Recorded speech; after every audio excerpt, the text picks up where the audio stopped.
नमस्कार मंडळी, काय म्हणताय आपण? कसे आहात सगळे? झाले रेकॉर्डिंग चालू झाले? काय विषय? डिमेन्शिया. बरं, तर नमस्कार मंडळी, आजचा माझा बोलण्याचा विषय आहे डिमेन्शिया. आता एक थोड्याच वेळापूर्वी मी थोडंसं ॲक्टिंग करत होतो की विषय काय आहे, काय म्हणतो तुम्ही. असं आपल्या कुटुंबामध्ये वयस्कर जे आजी आजोबा आहेत किंवा वयस्कर होण्याच्या मार्गावर आहेत, त्यांचं असं कधीतरी होत असेल की नाही. पटकन आपण काहीतरी विचारतो, ते विसरतात. मग आपण त्यांना जाणीव करून देतो, मग ते हळूहळू म्हणतात हो हो हो खरंच की. असा आपण अनुभव घेत असाल तर आता याला वैद्यकीय भाषेमध्ये डिमेन्शिया असा हा शब्द म्हणला जातो.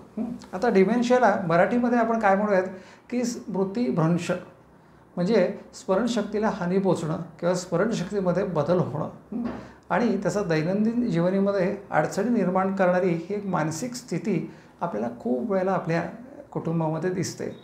तशी ही समस्या हळूहळू वय वाढेल तसं वाढत जाते, गंभीर होत जाते आणि हळूहळू मनुष्य किंवा स्त्री निरुपयोगी, मेंदूच्या दृष्टीने निरुपयोगी होतात व आयुष्य त्यांचं संपण्यासाठी कदाचित हा डिमेन्शिया कारणीभूत ठरतो. तर हा महत्त्वाचा विषय आहे मंडळी. तर याच्यामध्ये काही थोडे मी इंग्रजी शब्दांचा वापर करेन या माझ्या विषयामध्ये, तर तेवढं आपण मला तेवढी परवानगी द्या. तर डॉक्टर बावडेकर्स होमिओपॅथी या माझ्या चॅनलमध्ये मी आपलं मनापासून स्वागत करतो. हा चॅनल हा दैनंदिन जीवनामधले काही आरोग्याविषयीची माहिती, आपण काय काळजी घ्यायची ती काळजी आणि जुजबी होमिओपॅथिक औषधांचा उल्लेख केलेला जातो. तर मंडळी, डिमेन्शिया याला आम्ही डिक्लाइन इन कॉग्निटिव्ह फंक्शन असं वैद्यकीय भाषेत म्हणतो. म्हणजे थोडक्यामध्ये साधारणपणे आपली स्मरणशक्ती, आपण रोज काय काय करतो यामध्ये हळूहळू विसर पडत जाणं, तर याला साधारण आम्ही डिमेन्शिया म्हणतो. तर आता या डिमेन्शियामध्ये काय होतं की आपल्याला कधी कधी नीट विचारशक्ती आपली कमी होते, एखादी नवीन गोष्ट शिकताना लर्निंग कॅपॅसिटी कमी होते, अनेक गोष्टी आपल्या मेंदूच्या दृष्टीने स्लो होत जातात आणि वय वाढेल तशा त्या अजूनच स्लो होत जातात. त्याला आम्ही डिक्लाइन म्हणजे कमी कमी होत जाणं आणि कॉग्निटिव्ह फंक्शन असं म्हणतो. साधारण पूर्ण नेशन वाईज 7.4% ऑफ पॉप्युलेशन, म्हणजे 1.14 करोड आपल्या देशामध्ये इतक्या लोकांना हा डिमेन्शिया होतो आणि हा 2025 साली तर 20% लोकांना होईल असं एक अंदाज आहे. म्हणजे ऑलमोस्ट 1/5 पॉप्युलेशन आपली डिमेन्शियाने जी जगती आहे, औषधं घेऊन छान आयुष्यमान वाढतं आहे, पण ह्या आजारांनी मात्र निकामी होण्याची भीती मात्र दिसते आहे. आता याची आपण थोडी माहिती घेऊयात की याची कारणं काय बाबा, कॉजेस काय आहेत याच्यात.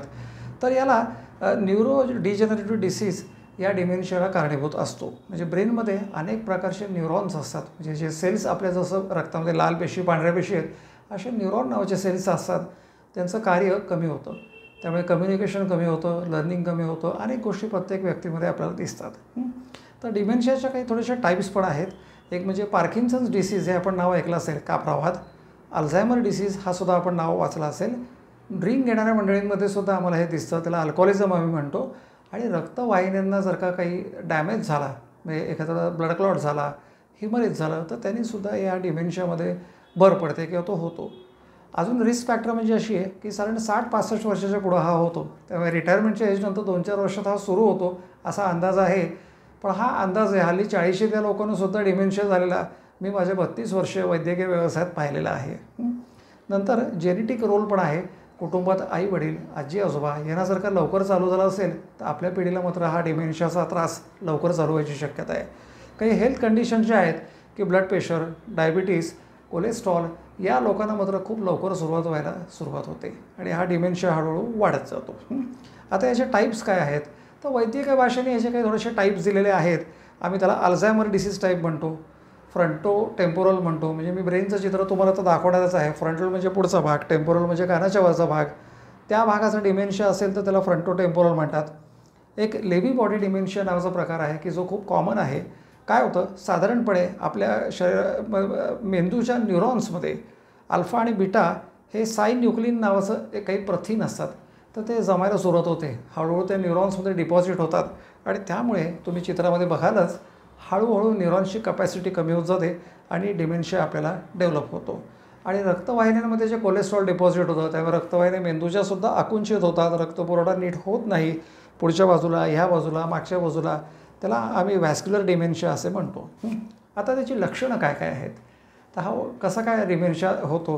तर सुरुवातीला काय होतं की पटकन आपल्याला काही एकदा मेमरीमधून रिकॉल करता येत नाही. आपण पटकन काहीतरी एक छोटंसं काहीतरी, आता समजा माझ्या हातात हा स्टेपलर आहे, तर पटकन हा स्टेपलर आहे असं आठवत नाही. आपण हे हातात घेतो आणि त्याच्याकडे पाहत बसतात वयस्कर मंडळी, किंवा कधी कधी ते काहीतरी दाबतात आणि परत थांबतात, अशी सुरुवात होते. एखाद्याला प्रॉपर शब्द सुचत नाही की याला स्टेपलर म्हणायचं आहे.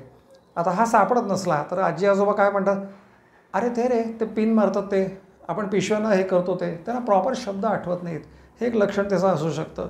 कधी कधी काय होतं की चालताना सुद्धा ते खूप सावकाश चालायला लागतात. त्यांना जिरणे चढउतार करणं हे सुद्धा कधी कधी सावकाश करावंच लागतं. छोट्या छोट्या आकृत्यांची त्यांना पटकन भीती वाटते की एखादी सावली पायरीची जर पडली तर त्यांना वाटतं खड्डा आहे, आणि ते असे बिचकतात चालताना, असं सुद्धा होतं. काही मूड चेंजेस होतात. काही वयस्कर लोक आपण बागेत बसताना पाहिले एकटे बसले की असे बसलेले असतात. कधी कधी ते चिडचिडे उगीच झालेले असतात. काही काही वेळा ते उगीच आनंदी होतात, हसतात. अनेक गोष्टी आहेत. एखादी गोष्ट वारंवार विचारणे, आपल्याला वयस्कर आजी आजोबा विचारायचे, काय जेवण झालं का, काय जेवण झालं का, असं दर अर्ध्या तासाने आपल्याला विचारतात. हे सुद्धा एक डिमेन्शियाचं लक्षण आहे. अनेक लक्षणं डिमेन्शियाची असतात.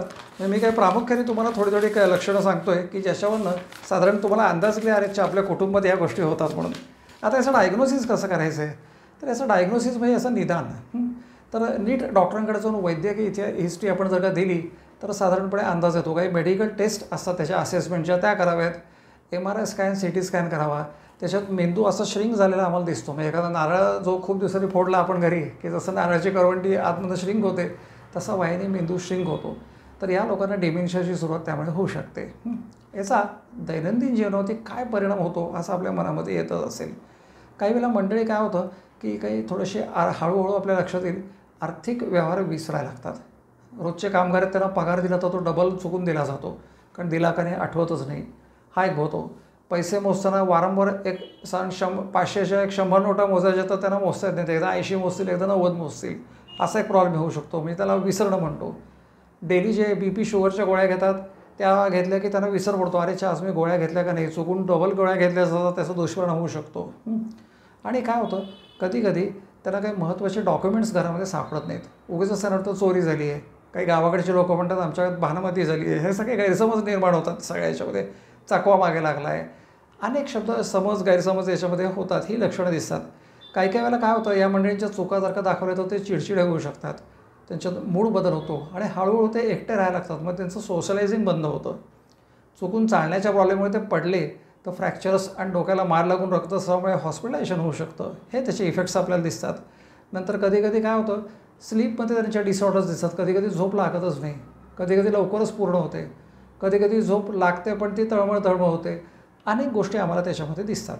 मग आता याची मॅनेजमेंट काय करावी, की आता हा डिमेन्शिया जो आहे हा कसा काय मॅनेज करायचा, याच्या मी काही आपल्याला थोडेसे पॉईंट्स सांगतो. तर मेडिकल मॅनेजमेंट जी असते तर त्याच्यामध्ये की त्याचा कॉज सापडला तर फारच चांगला आहे. बरेच वेळा मी तुम्हाला सांगतो हा डिमेन्शिया क्युरेबल नाही. कुठल्याही पॅथीमध्ये याच्याकरता प्रयत्न करून हा कंट्रोलमध्ये ठेवता येतो, पण हा क्युअर होत नाही. परंतु काही कंडिशन्समध्ये हा काही प्रमाणामध्ये रिव्हर्स होतो. मग अशा कंडिशन्स कुठल्या आहेत रिव्हर्स होणारा डिमेन्शिया? हा काही ब्रेन ट्युमर्स किंवा इंजुरी असली तर ऑपरेशन झालं तर हा रिव्हर्स होऊ शकतो. ड्रिंक घेणाऱ्या लोकांनी अल्कोहोल बंद केलं तर मग हा रिव्हर्स होऊ शकतो. काही विटॅमिनची डिफिशियन्सी असली, विटॅमिन B12D, तर ती करेक्ट केल्याने डिमेन्शियाला मात्र मदत होते. काही इन्फेक्शन्स ब्रेनची असली, एन्केफालायटिस म्हणतो आम्ही, तर ती गेल्यानंतरसुद्धा डिमेन्शिया कधी कधी सुधारतो. हा एक भाग आहे. मग आता आपण लाईफस्टाईल म्हणजे रोजच्या जीवनात ह्या व्यक्तींनी काय करावं हे फार महत्त्वाचं आहे. तर त्यांनी फिजिकल ॲक्टिव्हिटी रेग्युलरली करावी. म्हणजे शाळेमध्ये जे कवायतीचे आपल्याला व्यायाम दिले ते कवायतीचे व्यायाम करावेत. कुठलेही फार हेवी व्यायाम करू नयेत. आहार हेल्दी ठेवावा. शाकाहारी मांसाहारी आपली इच्छा असेल. काही थोडेसे कॉग्नेटिव्ह बिहेवियरल थेरपीचे काही क्लासेस असतात ते शिकून घ्याव्यात. व आपल्या मेंदूच्यामध्ये काही थोड्याशा गोष्टी मेंदूच्या चलनाच्या दृष्टीने असतात त्या कराव्यात. नंतर तुम्हाला सांगतो, पूर्वीची लोकं आपल्याकडे ब्रेन करता काही गोष्टी छान ॲक्टिव्ह व्हावं म्हणून करायची. काय करायची? पत्ते खेळायची, चेस खेळायची. त्याने आपला ब्रेन जरा ॲक्टिव्ह राहतो. तर ह्या आपण काही लाईफस्टाईलमध्ये बदल आपण करू शकतो. आता याच्या मॅनेजमेंटमध्ये मी तुम्हाला काही सिम्पल टिप्स सांगतो की ज्यांना ऑलरेडी डिमेन्शिया फेस करतायत त्यांनी काय काय करावं. सगळ्यात महत्त्वाचं सिम्प्लिसिटी ठेवावी. हे फार महत्त्वाचं आहे. आपल्या घरामध्ये चालताना काही अडथळे असतील तर ते थोडे साईडला करावेत. अडखळत चालू नये, पडण्याची भीती जास्त असते. नंतर भरपूर लाईटमध्ये बसावं. 3-4 खोल्या आहेत, आता लाईट लागतच नाहीत, आपण ज्या खोलीत जाऊ तिथं लाईट लावू अंधारात जाऊन, असं करू नये. संध्याकाळी झाले की 6 ते 10 झोपेपर्यंत सर्व घरातले लाईट लावलेले ठेवावेत. म्हणजे त्यामुळे त्यांचे अपघात टळू शकतात आणि त्यांना एक पॉझिटिव्ह एनर्जीसुद्धा वाटू शकते. काही रूम्समध्ये काही गोष्टी महत्त्वाच्या असतात, तर चक्क त्या रूममध्ये या लोकांना मी सल्ला देतो की एका कागदावरती तुम्ही लिहा की या खोलीत काय मेडिकलची फाईल आहे, औषधं आहेत, प्रॉपर्टीची कार्ड आहेत, या ह्याच्यात माझी वाचनाची पुस्तकं आहेत आणि ती लेबल्स चक्क चिटकवून टाका. म्हणजे सर्व घरभर एखादी गोष्ट शोधत फिरायला लागत नाही. ही एक तुम्हाला छान मी टिप त्याच्यामध्ये या लोकांना सांगतो. काही शार्प गोष्टी असल्या शक्यतो त्या वापरू नका. सुरी, कात्री वापरताना तरुण पिढीला जवळ ठेवा. नंतर एक डेली शेड्यूल ठेवा. रोज त्या वेळेला आपण साधारणपणे जेवायचं, त्याच वेळेला झोपायचं, त्याच वेळेला व्यायाम करायचा, याला फार महत्त्वाचं असतं. आणि गोष्टी सिम्पल करा, खूप कॉम्प्लिकेटेड करू नका. कॉम्प्लिकेटेड अँड्रॉइड शिकू नका. जेवढं तुम्हाला लागतं आहे तेवढंच तुम्ही शिका. नंतर तंत्रज्ञानाशी मैत्री करा. तंत्रज्ञान बदलतं आहे ते समजून घ्या, पण त्याच्या खूप खोलात जाऊ नका. नंतर काही फॅमिली ॲक्टिव्हिटीजमध्ये इन्व्हॉल्व होत जा, मिसळत जा. हे फार महत्त्वाचं आहे, कारण आयसोलेशन ही मंडळी करतात. विसर पडतो म्हणजे आयसोलेशन करतात. नंतर बोलताना मी या लोकांना सांगतो की आय कॉन्टॅक्ट ठेवा. फार महत्त्वाचं आहे आय कॉन्टॅक्ट, कारण हा आय कॉन्टॅक्ट वयस्कर लोकांचा हळूहळू जातो. आपण त्यांच्याशी बोलताना बघा ते असे डोळे करतात आणि ते आपल्या हनवटीकडे बघतील, कानाकडे बघतील, पण त्यांचा आय कॉन्टॅक्ट नसतो. तर तो आपण नक्की ठेवा. नंतर आपण एक नातेवाईक म्हणून त्यांना रिॲश्युरन्स द्या की अरे तुम्ही विसरलात का, त्यांच्यावर चिडचिड करू नका. बरं, हे असं आहे, तुम्ही इथे ठेवलं पण कदाचित विसरलात. एकदाच म्हणा, वारंवार रोज ही कॅसेट वाजवू नका. त्यांनी मंडळींमध्ये नैराश्य निर्माण होते. नंतर काही सपोर्टिंग गोष्टी तुम्ही काय करता, तर फिजिकल ॲक्टिव्हिटी चांगले ठेवा. काही पझल्स म्हणजे कोडी, माझ्या बालपणी चांदो बनावचं मासिक यायचं, त्याच्यातली कोडी माझी आई सोडत बसायची. सकाळ पेपरमध्ये पूर्वी कोडी यायची, ती सोडवायची. म्हणजे या पझल्समुळे माइंड आपलं छान राहतं.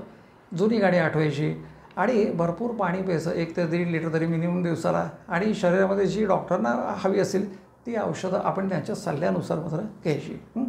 या गोष्टी केल्यामुळे आपल्याला डिमेन्शियाला खूप फायदा होऊ शकतो. हा नियंत्रित राहू शकतो. याचे कॉम्प्लिकेशन्स डिले होऊ शकतात. याला काही एक्झॅक्ट क्युअर नाही, परंतु सिम्पटम्स सर्वने काही होमिओपॅथिक औषधं आहेत, पण आपल्या कॉम्पिटंट होमिओपॅथला विचारूनच ती घ्या. तर लायकोपोडियम क्लेव्हॅटम हे औषध जे आहे ते मेमरी प्रॉब्लेम्समध्ये काही कन्फ्युजन्स असेल तर आम्ही वापरतो. ॲनाकार्डिया म्हणून जे आहे ते पटकन एखादी गोष्ट विसरली आणि परत आठवणशी झाली की मग आम्ही त्यासाठी वापरतो. बऱ्याटाकार हे विसरणं व मानसिक थकवा याच्यासाठी औषध वापरायचं. नॅट्रम म्युरॅटिकम हे एखाद्या गोष्टीबद्दल कॉन्सन्ट्रेशन आपल्याला होत नसलं तर त्यासाठी वापरलं जातं. तर टेक होम मेसेज असा आहे की आपण सगळ्यांचं वय वाढणार आहे, ते थांबवायचं आपल्या हातात नाही. तर हा आजार आपण जास्तीत जास्त पोस्टपोन करूयात.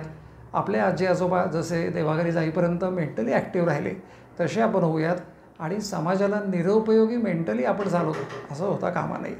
तर मला असं वाटतं हा आपल्याला आवडला असेल. काही तुम्हाला कॉमेंट्समध्ये विचारायचं असेल तर विचारू शकता. दुसरं सगळ्यांसाठी एक छान न्यूज अशी आहे की असेच कॉमेंट्स 3-4 झाले तर एखाद्या विषयावरती मी झूमवरती फ्री जो एक 10 लोकांसाठी अरेंज करतो लेक्चर, की ज्याच्यात त्यांच्या ह्या आजाराविषयी किंवा कुठल्या व्हिडिओविषयी सर्व शंकांचं मी समाधान करतो. असल्यास मला अवश्य व्हॉट्सॲपवरती कळवा. धन्यवाद.